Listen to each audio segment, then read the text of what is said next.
Hi everyone, so welcome back. We're in the VL3. I had a question about the propeller control in this aeroplane, so we'll have a quick chat about that. I've done a bit of research because I didn't know much about it myself, but basically the VL3 is powered by a Rotax engine. There's three variants, a 912, a 915 and a 917. I'm not sure which one this aircraft has in the sim particularly, probably the 917 because it's quite a fast little aeroplane.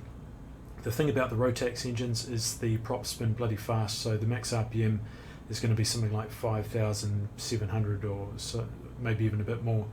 And we can see that at full power, normally on takeoff, it just starts to blink red. So according to Rotax, the maximum RPM allowable is 5,700, and you can do that for 5 minutes at takeoff power. And the maximum continuous thrust, so basically the maximum RPM, just to leave it there all day, is 5,500 or 5,500 RPM. So the VL3 has a two-bladed constant speed propeller, and the propeller pitch is actuated via an electric motor, and that's governed to maintain a constant RPM. And this little control unit here is how we set that up. This unit here, there's actually seems to be two variants of it. One's produced by a Czech company called Woodcomp Kremen, and this would be a CS3-5 governor control according to the Kremen specs.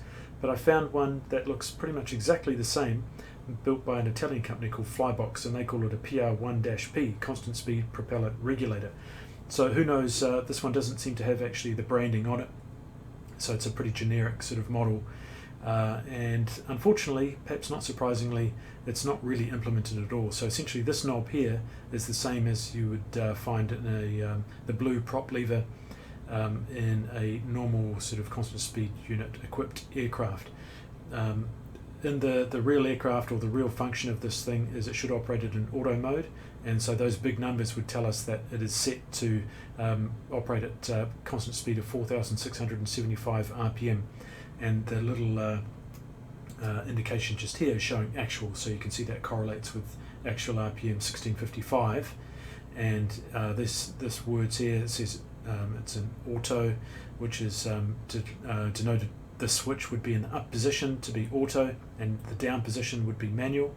And so when it's an auto, essentially you just set the RPM that you want, and this switch here, which is in op, would be basically it's an increase decrease. And you can set a takeoff power, so you'd have, say, takeoff power would be pre-selected as 5,700 RPM, and that would say 5,700, and then once you're airborne you just pop that down to climb, and it would go back to say 5,500, and it would just do its own thing, and that's all there is to it.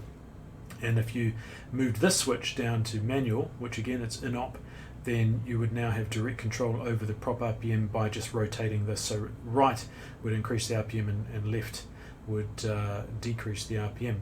And these are actually two LEDs with a min and a max light. So the minimum RPM, the LED would light if you are at the minimum.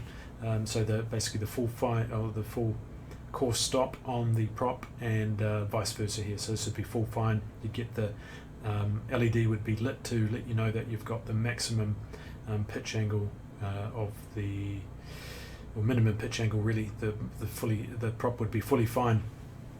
So unfortunately none of that's implemented. So what that means for us is not a hell of a lot really. Basically we just have to treat this thing like a prop lever in a normal governed CSU equipped aircraft. So unfortunately the parking brake does not hold the aircraft on the brakes. So if I just increase the power, you'll see that if this was correct, then you'd see this should actually limit the prop to not going above 4,675, but clearly these numbers mean absolutely nothing, because as soon as I increase the power beyond that, there's no attempt by the governor to bring that back down.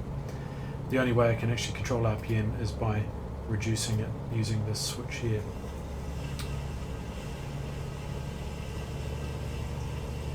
So if I bring it up a bit, now I can see it. You can see I can actually start to manipulate it by using this switch here. And that's about it really. So you can see that arrow goes away when the RPM is below